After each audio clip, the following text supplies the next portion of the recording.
Alrighty, guys. So we're going to work on cutting the bottom base out. So cutting the bottom base out is a little bit more complex than you think originally. So I'm not going to take my cutting tool and just go straight up and down and cut it out. That's not going to work for this. I'm going to actually cut it on a bevel, much like we did when we did the seam for the mugs, is we cut that bevel cut. I want to make sure I leave a little bit of clay overlapping. So about the distance of the popsicle stick, and that's where I'm going to pierce through. So I'm not right up against the cylinder, I'm just off of it a little bit. I'm going to pierce down and at an angle. Okay, so my stick is sticking out at roughly a 45-degree angle. From here, I'm going to very gently start cutting out my cylinder from the base. Okay. Go slow, take your time. Okay, you don't want to have to redo this. Okay, so this isn't a super fast step. Go slow and take your time. Be thoughtful about how your hand's moving. And I'm gently touching my mug. I'm not squeezing it. Okay, and the paper underneath is allowing it to turn nicely.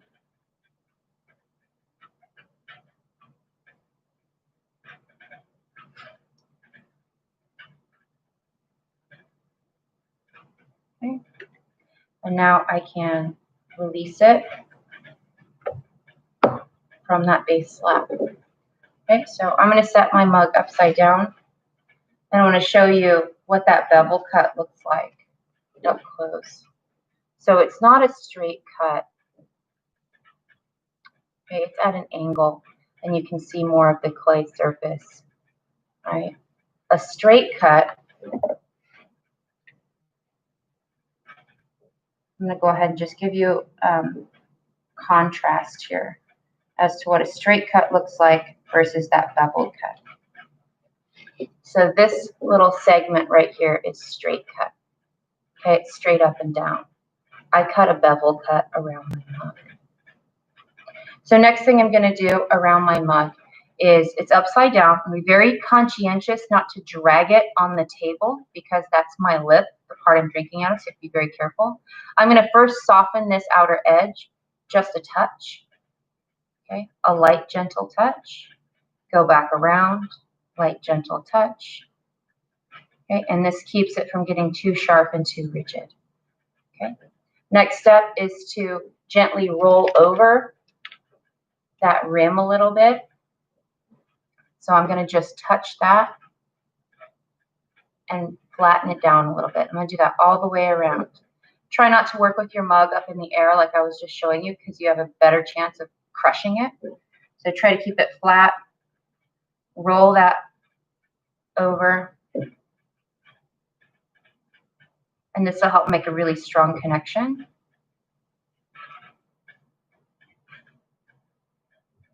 This will also give you an opportunity to have a foot on your mug, or the appearance of a foot on your mug.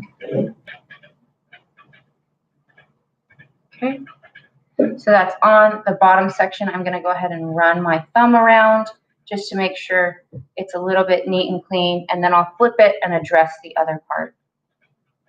Okay, so now I have this kind of ugly piece showing. I can either blend it, which you need to keep a hand on the inside to support the inside. You can blend it in, okay, with your finger. You can blend it in with your credit card rib, and that works really well.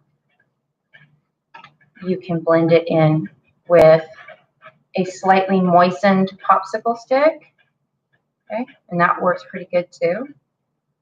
Okay.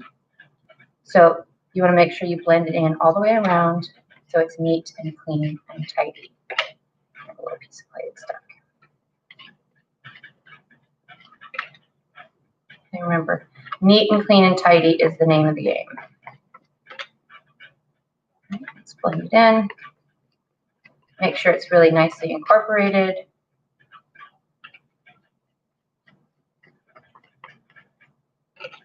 I'll run my finger around it and make sure my fingers keep it smooth and have that super soft texture on it.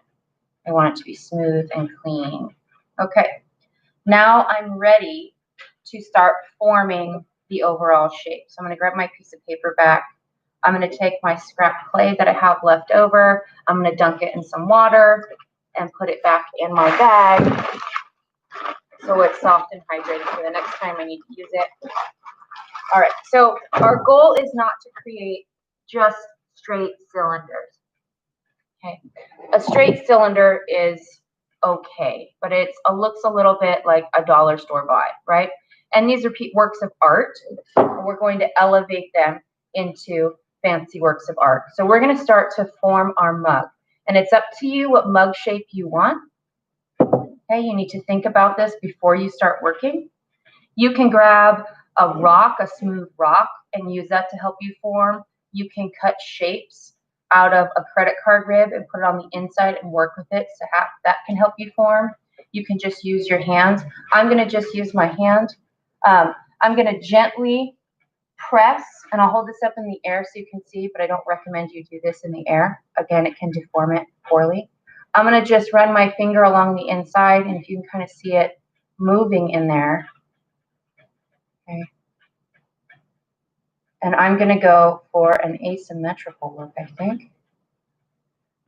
So I've got one, I want one here, 2, 3, 4, 5. So I'm going to do 5 push outs.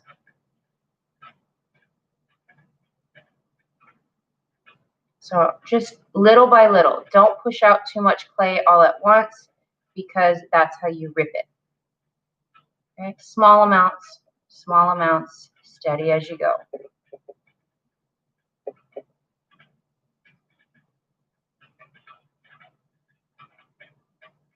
Okay? And I'm not pushing out all the way to my rim. I'm leaving about a 1/2 inch on my rim because remember, I'm thinking about the drinker, and the drinker's going to want something even to drink off of and not something lumpy and bumpy. Okay. So now that I've pushed out a little bit of my clay, I have some crack marks. I'm going to take a little bit of moisture and just don't use a sponge because a sponge is going to take away the soft material. You want to use your finger, and that's going to massage the clay back in. Okay. Do not use a sponge for this step. Okay, and that's going to soften and smooth it. When you work and press the clay, you need to make sure you respect the surface and you always maintain the cleanliness of surface. So if it gets out of control and gets cracky like that, work your water into it. And I'm not pushing real hard, I'm just rubbing quickly across the surface and it's self-healing, like Wolverine. Like Wolverine. Okay. When I'm almost done, I made 5 separate outward movements.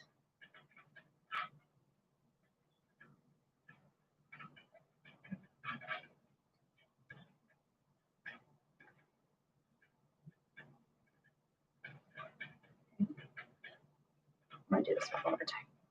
Okay, so now I have a slightly altered mug. I want to take mine a little bit further, and now I'm going to push the clay inward to get an opposite effect of what I just did.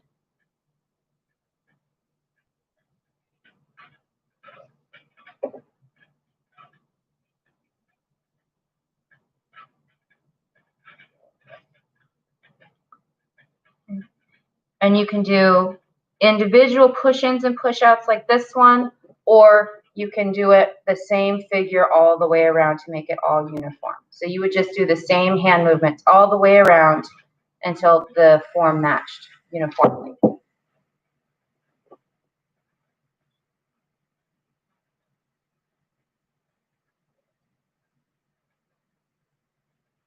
All right. And I want to clean up my design a little bit.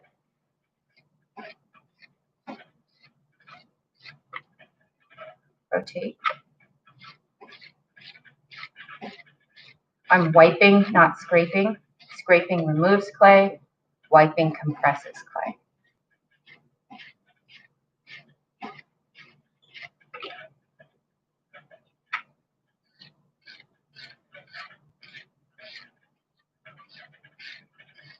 That one got a little scrapey.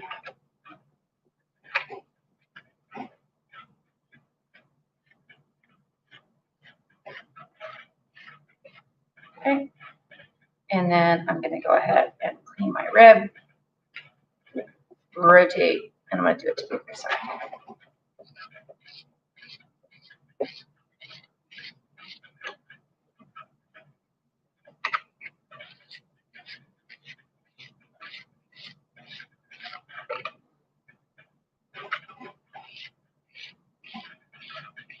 Okay, I'm starting to lose my form, so I'm going to just gently place it, get my cylinder back, and I'm just looking at my top form to make sure it's a nice cylindrical shape, and then I can go back and keep addressing the form I was working on. Okay, so now that I've got generally the overall form that I was initially looking for, I liked this pinched idea. The next stage is going to be handles. Okay, so I have this altered form mug that's got this unique alteration, and next I need to start considering handles and where we're going to be drinking from. So I'm going to select the cleanest and nicest edge. I'm a right-hander, and so I'm going to make it as if a right-hander is drinking it. If you're a left-hander or you're giving it to a left-hander, you need to consider how a left-hander will be drinking out of it. Because left-handers drink from the opposite side than a right-hander. So I'm going to put my drinking spot right here. This, I think, is the nicest place for it. And I'm going to plan on having my handle right here, about right here. Okay, so we're going to work on handles real quick. So I'm going to get back into my clay bag, and I'm going to pull out some of that clay that I set back. That's all soft and squishy because I added water to it before I put it back in the bag. Okay, so I'm going to go ahead and work it. Make sure it's all the same consistency. I have some that's really wet and some that's a little bit less wet. It's not dry, but it's not as wet. Okay, handles are going to be bending, and you see how the clay cracks? You need to make sure it is pretty well hydrated. This needs to be some sticky clay. Okay, if it's going to do what we need it to do, it needs to be really sticky.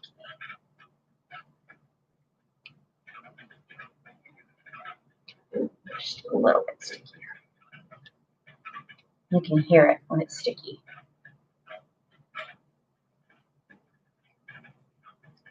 This is auditory wood. Okay, I'm going to compact it into a ball. Try to remove those air bubbles. Send the particles to the center of the clay.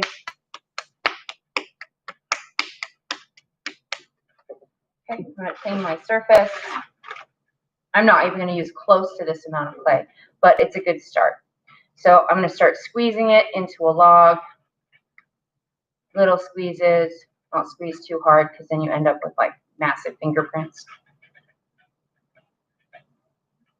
So I put it in my hand and I just compress it a little bit. And now it's long enough for me to get both my hands around it. I have tiny hands, so it takes a lot. If you have larger hands, this probably won't be quite so hard for you. Okay, so we're going to squeeze it out. And this is enough for 2 handles. I recommend you make 2, and then you can choose from the best one. So we're going to be rolling coils. To roll a coil, you need plenty of space. You should not be working on a lumpy surface. It needs to be a flat, clean surface.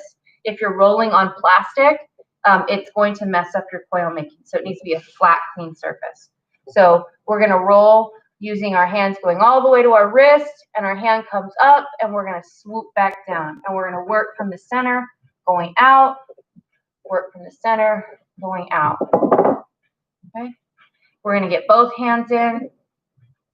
If it starts to get flat, like this end is getting a little bit flat, you can either tap, tap, tap it and squish it out, or one of my favorite things to do is to twist the whole coil like a churro, and that will redistribute the clay. My clay has started to get dry because my hands are warm and my table's a little bit warm. So I'm going to take some water and just rub it gently on my hands So my hands aren't wet, but they are just lightly tacky and moist. You need to make sure you maintain good moisture. Okay, this clay coil is now way longer than I need. For reference, this is an untrimmed pencil. It is 2 pencils long, so it's plenty long. I'm going to cut it in half because I know that's enough for one handle is 1/2. Okay, again, got dry. I'm going to hydrate my hand. You may even need to take a squeezed out sponge and gently hydrate your table just to maintain your moisture content. Your coil needs to stay very, very moist and wet. Okay, we're going to roll this bad boy out.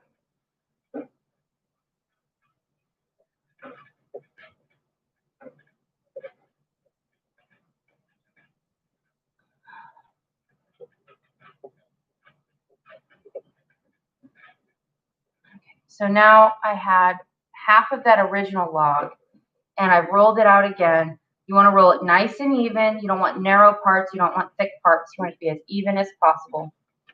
Again, here is that pencil. It is 2 and a bit. So it's still longer than I need. So I'm going to cut this in half.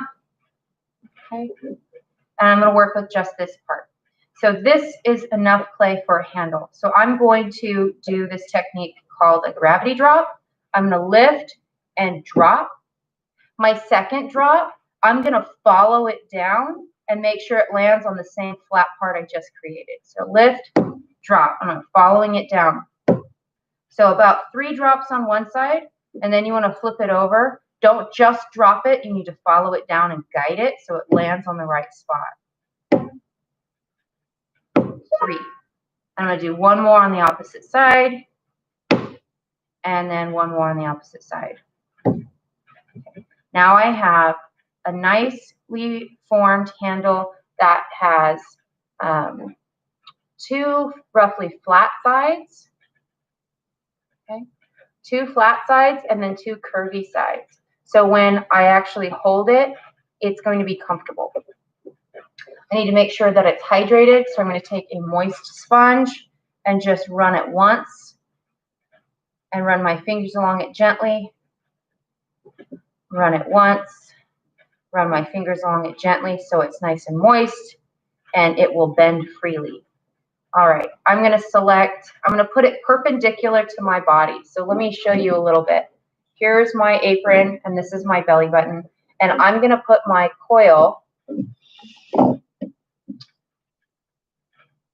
far away from me. I need a lot of empty space in front of me. If you put the coil right next to your body, you're not going to have any room to work. So put it far away from your body. You're going to pinch one end down into the table. You're going to grab the other end and gently lift it up. Take your finger and you're going to put your finger up underneath, and that's going to start to make a loop. Support the loop. Okay. Bring it down, and I'm still not going to use all the clay that I have here. I'm going to let it come to a natural curve and push it down into the table. Okay. If you mess it up, or if the handle is not quite the right shape, you can try again because we have all of these different coils. So I'll show you that trick one more time. Gravity drop. And you know what? I think that this handle length is going to be way too big for my mug, right? Huge. So I'm actually going to shorten my handle before I rotate it because I'm not going to need that much clay. So I'm going to chop, chop. Okay. Very short amount. It is about a pencil length. It could probably be shorter, to be honest. It doesn't take a lot.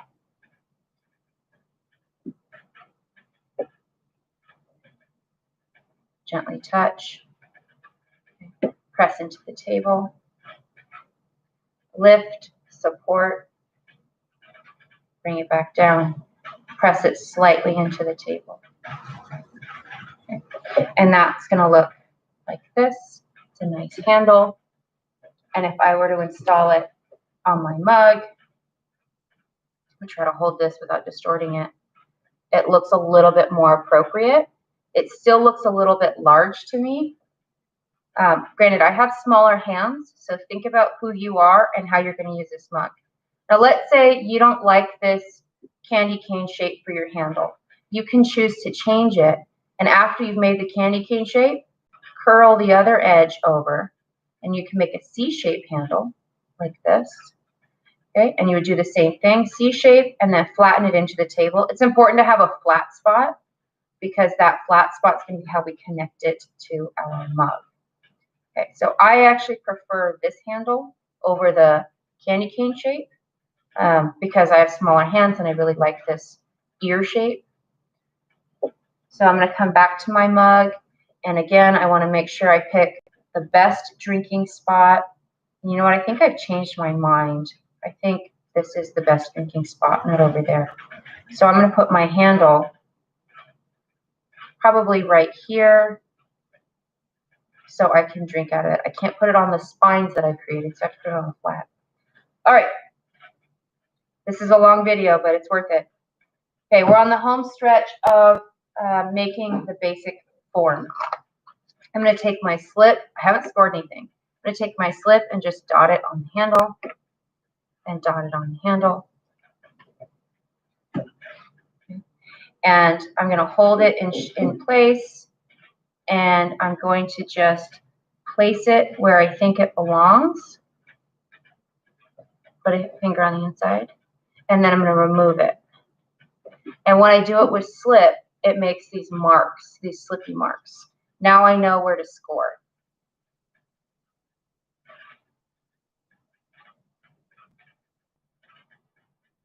Okay, so I'm going to go ahead and score this as well.